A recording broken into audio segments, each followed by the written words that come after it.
Hi friends, tasty പോട്ട്സിൻ്റെ പുതിയൊരു വീഡിയോയിലേക്ക് എല്ലാ കൂട്ടുകാർക്കും സ്വാഗതം. ഇന്ന് നമുക്ക് പൈനാപ്പിൾ പുളിശ്ശേരി ഉണ്ടാക്കുന്നത് എങ്ങനെയെന്ന് നോക്കാം. നല്ല ടേസ്റ്റുള്ള ഒരു കറിയാണിത്. നമ്മൾ മാമ്പഴ പുളിശ്ശേരിയൊക്കെ വെക്കുന്ന പോലെ തന്നെ പൈനാപ്പിൾ വെള്ളരിക്ക പുളിശ്ശേരിയാണ് നമ്മൾ ഉണ്ടാക്കുന്നത്. വളരെ ടേസ്റ്റായിട്ട് നമുക്ക് ചോറിൻ്റെ കൂടെയൊക്കെ കഴിക്കാൻ പറ്റുന്ന ഒരു കറിയാണ്. അപ്പോൾ നമുക്കിത് എങ്ങനെയാണ് ഉണ്ടാക്കുന്നതെന്ന് നോക്കാം. ഇതിനായിട്ട് തൊലിയൊക്കെ ചെത്തി ചെറുതായി അരിഞ്ഞെടുത്ത പൈനാപ്പിൾ കഷ്ണങ്ങൾ നമുക്ക് ഒരു കുക്കറിലേക്ക് ഇട്ട് കൊടുക്കാം. അതിനോടൊപ്പം തന്നെ അരമുറി വെള്ളരിക്കയും കൂടെ ചെറുതായി അരിഞ്ഞത് ഇട്ട് കൊടുക്കാം. ഇനി നമുക്ക് ആവശ്യത്തിന് ഉപ്പിട്ട് കൊടുക്കാം. ഒരു 1.5 ടീസ്പൂൺ ഉപ്പ് ഇട്ടിട്ടുണ്ട്. പിന്നെ നമുക്ക് വേണമെങ്കിൽ പിന്നീട് ചേർത്ത് കൊടുക്കാം. മുളക് പൊടിയും 2 ടീസ്പൂൺ ഇട്ട് കൊടുത്തിട്ടുണ്ട്. പച്ചമുളകും കൂട്ടത്തിൽ ഇട്ട് കൊടുക്കാവുന്നതാണ്. മഞ്ഞൾപ്പൊടി 1.5 ടീസ്പൂൺ ഇട്ട് കൊടുത്തിട്ടുണ്ട്. 1/2 ഗ്ലാസ് വെള്ളം ഒഴിച്ച് കൊടുക്കാം. നമുക്ക് കുക്കർ അടച്ച് ഒരു വിസിലടിക്കുമ്പോൾ ഓഫ് ചെയ്ത് വയ്ക്കാം.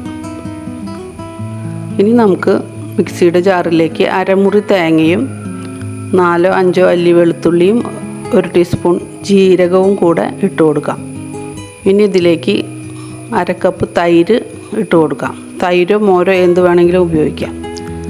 അരയ്ക്കാൻ ആവശ്യമായ വെള്ളം കൂടെ ചേർത്ത് നമുക്ക് നന്നായി പേസ്റ്റായിട്ട് അരച്ചെടുക്കാം. ഇനി നമുക്ക് കുക്കർ തുറന്ന് നോക്കാം. നമ്മുടെ പൈനാപ്പിൾ വെള്ളരിക്ക വേവിക്കാൻ വെച്ചത് ഇപ്പോൾ നന്നായി വെന്ത് വന്നിട്ടുണ്ട്. നമുക്കൊന്ന് ഇളക്കി നോക്കാം. ഇതിനകത്ത് ഇപ്പോൾ നന്നായി വെള്ളമൊക്കെ കൂടുതലുണ്ട്. നമ്മളാകെ 1/2 ഗ്ലാസ് വെള്ളം മാത്രമാണ് ഒഴിച്ച് കൊടുത്തത്. പക്ഷേ വെള്ളരിക്കയിലത്തെ പൈനാപ്പിളത്തേക്ക് വെള്ളം നല്ലോണം ഇറങ്ങിയിട്ടുണ്ട്. ഇനി നമുക്കിതിലേക്ക് നമ്മൾ തേങ്ങയും തൈരും കൂടി അരച്ച് വെച്ചത് ഒഴിച്ച് കൊടുക്കാം. നന്നായി ഒന്ന് മിക്സ് ചെയ്തതിന് ശേഷം ഫ്ലെയിം ഓൺ ചെയ്ത് തിള വരുന്ന വരെ നമുക്കത് സ്റ്റവിൽ വയ്ക്കാം. ഇനി നമുക്ക് 2 ടീസ്പൂൺ ശർക്കര പൊടിച്ചതാണ് ഞാനിവിടെ ചേർത്ത് കൊടുക്കുന്നത്. ഉരുക്കിയത് ആയാലും ഒഴിച്ചു കൊടുത്താലും മതി. മധുരത്തിന് ആവശ്യമായ ശർക്കര നമുക്ക് ഒഴിച്ചു കൊടുക്കാം. ഈ സമയത്ത് ഉപ്പും കൂടെ നോക്കി ആവശ്യത്തിന് ഉപ്പ് വേണമെങ്കിൽ വീണ്ടും ചേർത്ത് കൊടുക്കാവുന്നതാണ്. തിള വരുമ്പോൾ നമുക്കിത് ഓഫ് ചെയ്യാം. ഇനി നമുക്കിത് താളിക്കാനായിട്ട് 1 ടീസ്പൂൺ നെയ്യ് ഞാൻ ഒഴിച്ചു കൊടുക്കുന്നത്. ഇതിനകത്ത് നമുക്ക് ചൂടായി വരുമ്പോൾ കടുക് പൊട്ടിക്കാം.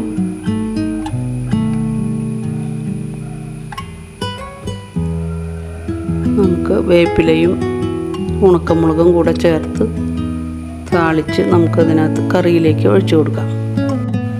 വളരെ എളുപ്പത്തിൽ തയ്യാറാക്കാവുന്ന വളരെ ടേസ്റ്റുള്ള ഒരു കറിയാണ്. അപ്പോൾ ഇതെല്ലാവരും ഒന്ന് ട്രൈ ചെയ്ത് നോക്കണേ. നമ്മുടെ പൈനാപ്പിൾ കറി ഇപ്പോൾ ഇവിടെ റെഡി ആയിട്ടുണ്ട്. ചോറിന് കൂടെ കഴിക്കാൻ പറ്റിയ നല്ലൊരു കറിയാണിത്.